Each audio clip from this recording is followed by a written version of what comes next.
Get out! أشهد أن لا إله إلا الله وأشهد أن محمدًا رسول الله. الله أكبر الله. This story is based on the real-life experiences of 28-year-old Sarah Martinez from Texas.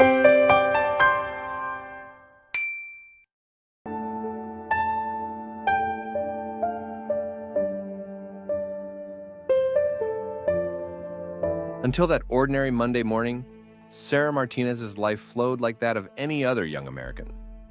Having grown up in a modest neighborhood in Austin, Texas, Sarah was raised in an atheist family.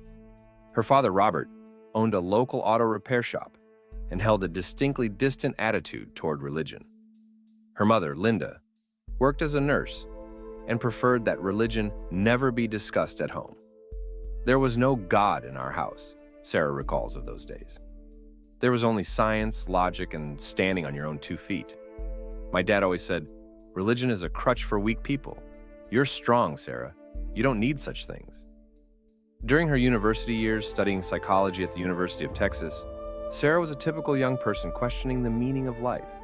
She would have philosophical debates with her friends late into the night, searching for answers to existential questions. It was during this time that her exposure to various religions and belief systems began to slowly shake her world. "I first encountered Buddhism," Sarah says.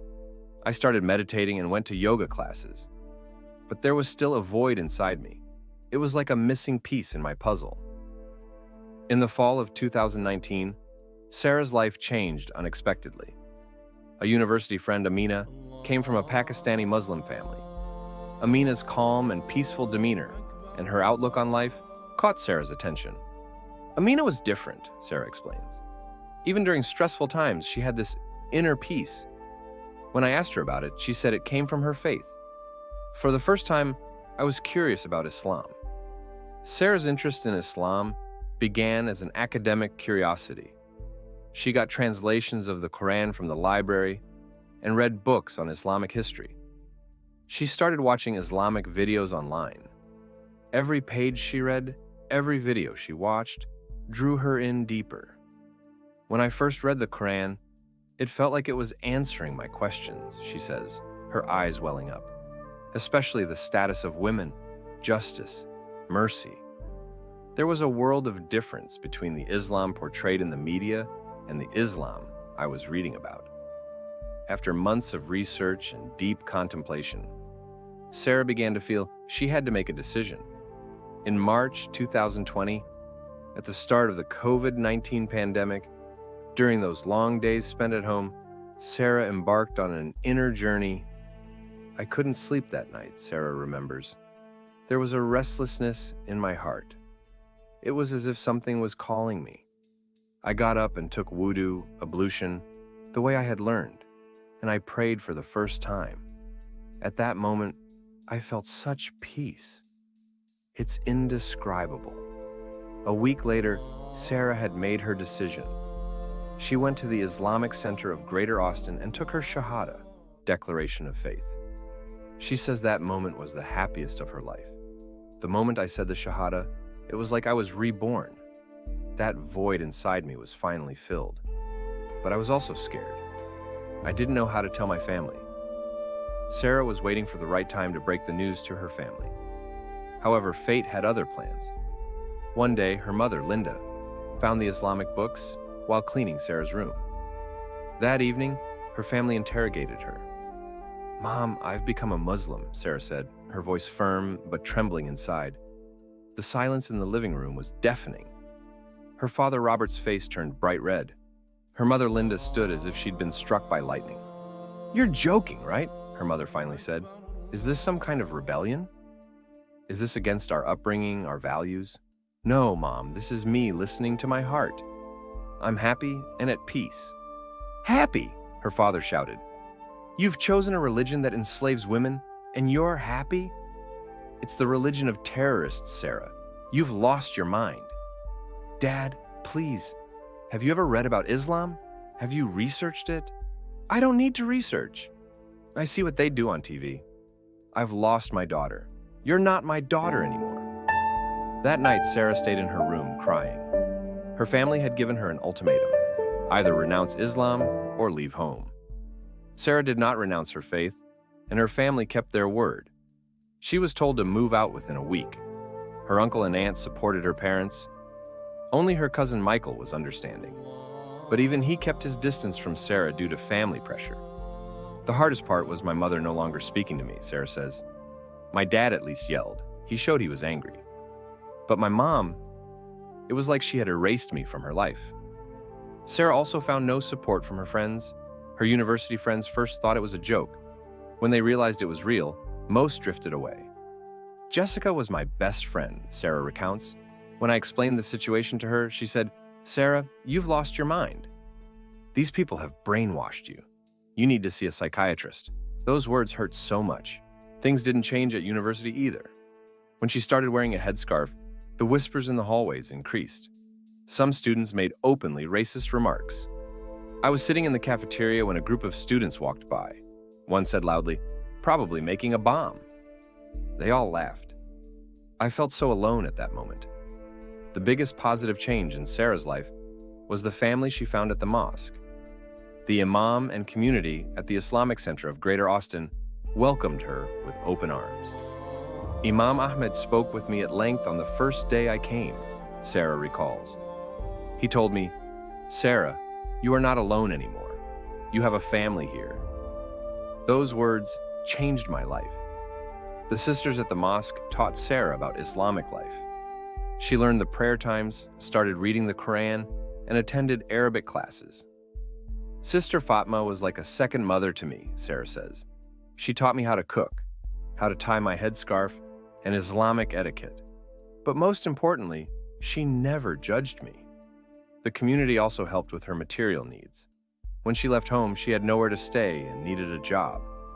The mosque family helped her find a job and provided temporary accommodation. The transition to Islam was not easy for Sarah. Cultural differences, language barriers, the effort to adapt to a new lifestyle. She faced a new challenge every day. The hardest part was the prayer times, she says, especially praying at work. My boss was understanding, but my co-workers' reactions were always negative. Sarah had started working at a local marketing company. At first, she tried to hide her Islam, but when she started wearing the headscarf, it became impossible. The first day I went to work with the hijab, everyone was looking at me. It was like I was from another planet. Some asked direct questions, others just talked from a distance. The difficulties at work weren't just social. Career planning also became an issue. She wasn't called to some meetings and wasn't assigned to important projects.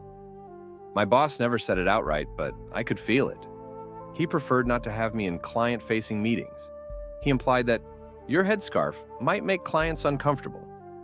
One of Sarah's most difficult periods was when she questioned her own decision. Messages from her family affected her deeply. My mom would text me occasionally, she says, trying to hold back tears. She'd say, "Sweetie, come home. Drop this nonsense and come back to your old self." I would cry when I read those messages. Messages from her father were harsher. "You will pay the price for this decision, Sarah. You've lost your family, ruined your career. These people are using you." These messages created doubts in Sarah's mind. Had she really made the right decision? Was it worth sacrificing her relationship with her family? There was a time I truly doubted, she admits. Maybe my dad was right. Maybe I had been manipulated. But then, when I stood for prayer and felt that peace, when I read the Quran, I would hear my heart's voice again. As time passed, Sarah began to make peace with her identity. She received Islamic education, learned about Islam more deeply. During this process, her faith strengthened, and she became more certain of her decision. After 6 months, I realized I was stronger, she says. More patient, more compassionate. Islam made me a better person. She attended educational programs at the mosque and went to Islamic conferences. Over time, she even began to mentor other new Muslim women. Helping sisters in situations like mine gave me a purpose, she says. Every Revert sibling going through hardship is walking the path I walked. Supporting them strengthened me. Sarah lost her old friends, but formed new, deeper friendships at the mosque. These friendships were built not just on faith, but on shared values. Aisha became my closest friend, she says. She's also a Revert. She accepted Islam 5 years ago. She shared her experiences with me. Her support was invaluable. Over time, Sarah began participating in Islamic social activities as well. The Women's Association at the mosque, charity organizations, Islamic book clubs. These activities gave her a new sense of identity and belonging. For the first time in my life, I felt like a real member of a community, she says. I wasn't just accepted, I was valued. Despite the challenges at work, Sarah continued to advance in her career. Thanks to her honesty, reliability, and hard work, she gradually earned respect. Although my boss was hesitant at first, he changed his mind when he saw my work, she says. He even said once, "Sarah, you seem more focused and productive since you started wearing the hijab." Sarah also helped break down prejudices about Islam at work. She answered questions patiently and corrected misinformation. My colleague Jennifer was very distant at first, but as time passed, we started talking. One day she told me, "Sarah, after meeting you, I realized my prejudices about Muslims were wrong." After 2 years, the first positive sign came from her family. Her cousin Michael secretly reached out to her. Michael called me and said, "Sarah, I miss you. The family's attitude is wrong. You're still our Sarah," she says, smiling. That was so important to me. With Michael's support, bridges began to be built slowly with other family members. Her mother, Linda, started texting occasionally. Her father, Robert, still maintained his stern stance, but at least the threatening messages had stopped. My mom sending me a birthday card was a huge step for me, Sarah says. It said, "I love you, my daughter." I cried so much that day. Sarah's greatest gain was the inner peace she found. Islam gave her not just a religion, but a philosophy of life. Praying 5 times a day taught me discipline, she says. Fasting gave me patience and empathy. Giving zakat taught me to share. Sarah's eyes light up as she describes the spiritual fulfillment she experiences, especially during Ramadan. My first Ramadan was unforgettable, she says. The iftar tables at the mosque, the Taraweeh prayers, the pre-dawn dua during suhoor. It was like I got a taste of paradise. Her worship provides not only spiritual but also psychological comfort. During stressful times, she finds peace in prayer and gathers inner strength by reading the Quran. Sarah developed various strategies to overcome the challenges she faced. The most important were patience and prayer. Whenever I face a difficulty, I remember it's a test, she says. I know Allah does not burden any soul with more than it can bear. Sarah also focused on constantly improving herself.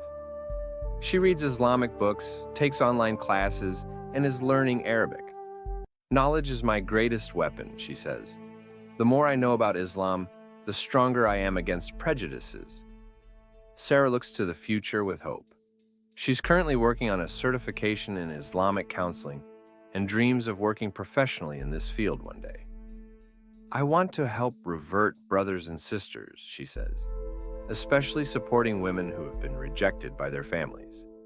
Sarah also dreams of getting married one day and starting an Islamic family. God willing, I will find a righteous husband and raise my children with Islamic values, she says, smiling. I will give them that family warmth I never had. Sarah's story is not just one of changing faith, but also one of courage, determination, and belief. She lost her family, her friends, and her comfortable life, but she found spiritual peace and her true identity. Do I regret it? She answers the question herself. Never. Was it hard? Of course. But these difficulties made me stronger. Now I know who I am, and I'm at peace with that. Sarah has advice for others in similar situations. If you have the love of Allah in your heart, nothing can stop you. Families may come to understand with time, friends may change, but you must be at peace with yourself. And remember, Allah does not abandon you. If He is guiding you to the right path, He will also provide the necessary support. Today, Sarah lives a happy life in Austin. She still awaits her family's full acceptance, but she no longer puts her life on hold for it. Her mosque family, her successes at work, and the strength from her faith are enough for her. I am a complete Muslim woman now, she says with pride. This is my identity, this is my choice, and this is my happiness. Alhamdulillah. All praise is for God. Sarah's story is just one part of the experience lived by thousands of people who choose Islam in today's America. Every story is different, but they share common threads: courage, patience, and dedication to their faith. This story is compiled from the real experiences of Muslims living in America.